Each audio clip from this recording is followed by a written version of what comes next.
السلام علیکم dear reader and listeners, Urdu novels library میں آپ کا ڈھیر سارا ویلکم۔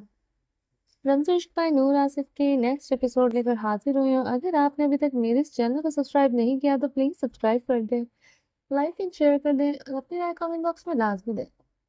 چلیں اسٹارٹ کرتے ہیں۔ نور اپنے کمرے میں صوفے پر بیٹھی کب سے علیزے کو دیکھ رہی تھی، جو پچھلے 1 گھنٹے سے بیڈ کے اوپر موندے وہ لیٹی ارحام اور گل کی شادی کا البم دیکھ رہی تھی۔ وہ ڈریسنگ روم کی کبرڈ سے پتہ نہیں کہاں سے یہ ڈھونڈ کر نکال لائی تھی، اور پچھلے 1 گھنٹے سے وہ تصویریں دیکھ رہی تھی۔ وہ گل اور ارحام کی تصویریں کو بار بار چوم بھی رہی تھی۔ ہور نے نوٹ کیا تھا وہ کتنی بار اس دوران اپنے آنسو بھی صاف کر چکی تھی۔ وہ گل کی تصویروں کو زیادہ غور سے دیکھ رہی تھی۔ ہور نے اسے دیکھ کر اپنی بھیگی آنکھیں رکھ لی۔ وہ آہستگی سے اٹھتے پریزے کے قریب بیٹھی۔ پریزے جان، کیا دیکھ رہی ہو؟ ہور نے اسے دیکھ کر مسکراتے ہوئے پوچھا۔ وہ ہور کو اپنے قریب بیٹھا دیکھ کر اٹھ کر بیٹھی۔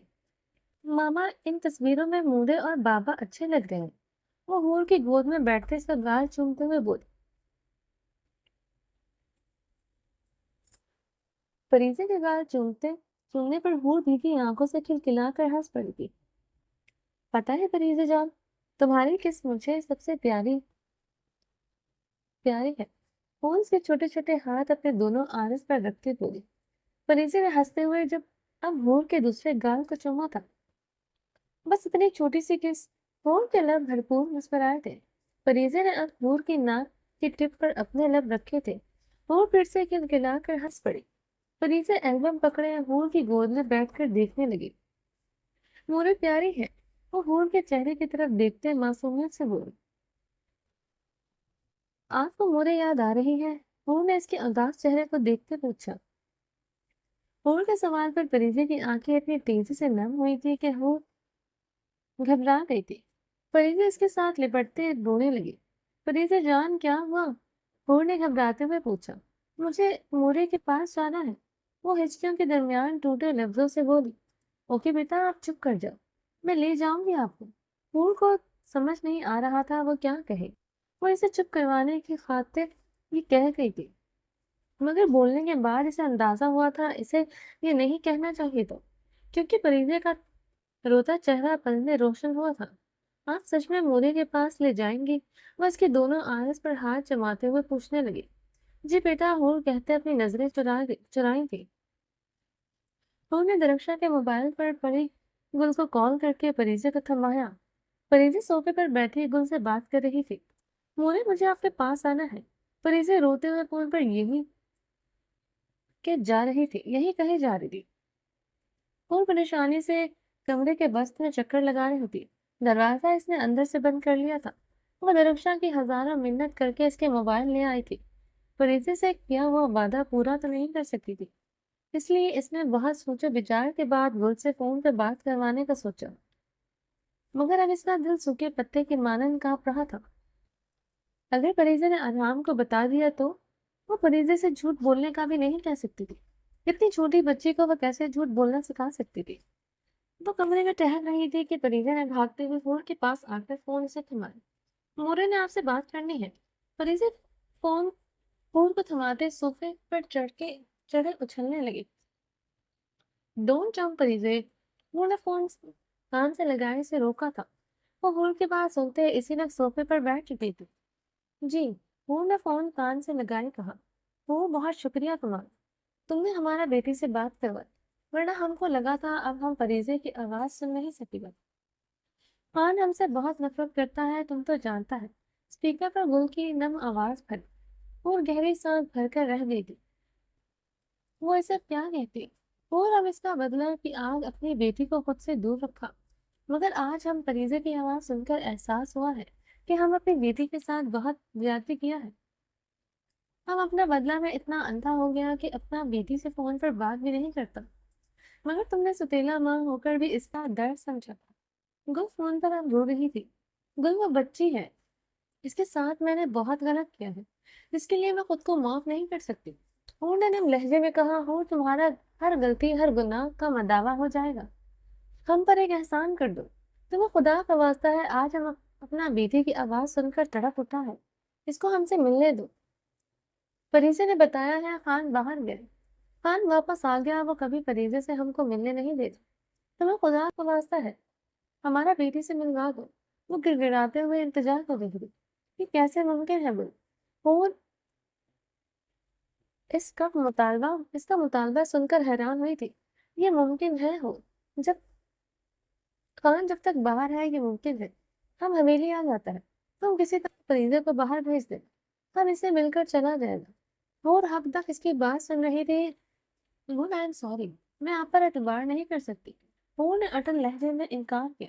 اور تم کو خدا کا واسطہ ہے، تم کو فریضے کا واسطہ، ایک بار ہمارا بیٹی سے ملوا دو، ہم اس بختاور کے پاس چلا جائے گا، ایک بار صرف ہمارا بیٹی سے ملوا دو۔ وہ روتے ہوئے التجائیہ لہجے میں بولی۔ گل میں کیسے؟ وہ تذبذب کا شکار ہوئی۔ تم خود باہر نہ آنا، کسی ملازمہ کے ہاتھ فریضے کو بھیج دینا، ہم مل کر چلا جائے گا، تم کو خدا کا واسطہ۔ تم نے ہمارا گھر برباد کیا، ہمارا بچی ہم سے چھین، ہمارا اتنا پیار کرنے والا مرد چھین لیا، بدلہ میں صرف ہم تم سے فریضے سے تھوڑا دل ملنے کو مانگتا ہے۔ نور نے اس کی باتیں سن کر اپنا لب بے دردی سے کاٹا۔ ان سب کے لیے وہ خود کو بھی کبھی معاف نہیں کر سکتی تھی۔ گیٹ پر دو خان ہوتا، فریضے کو کیسے باہر لایا جا سکتا ہے؟ نور نے گہرا سانس بھرتے ہوئے حامی بھر لی۔ اس کو ہم دیکھ لے گا، ہم کچھ نہ کچھ کر کے اس کو تھوڑا دیر واسطے گیٹ سے ہٹا دے گا۔ تم درخشا کے ہاتھ تھوڑا دیر کے لیے فریضے کو بھیج دو، ہم 5 منٹ میں اپنا بیٹی سے مل کر چلا جائے گا۔ کچھ جلدی سے بولی تھی۔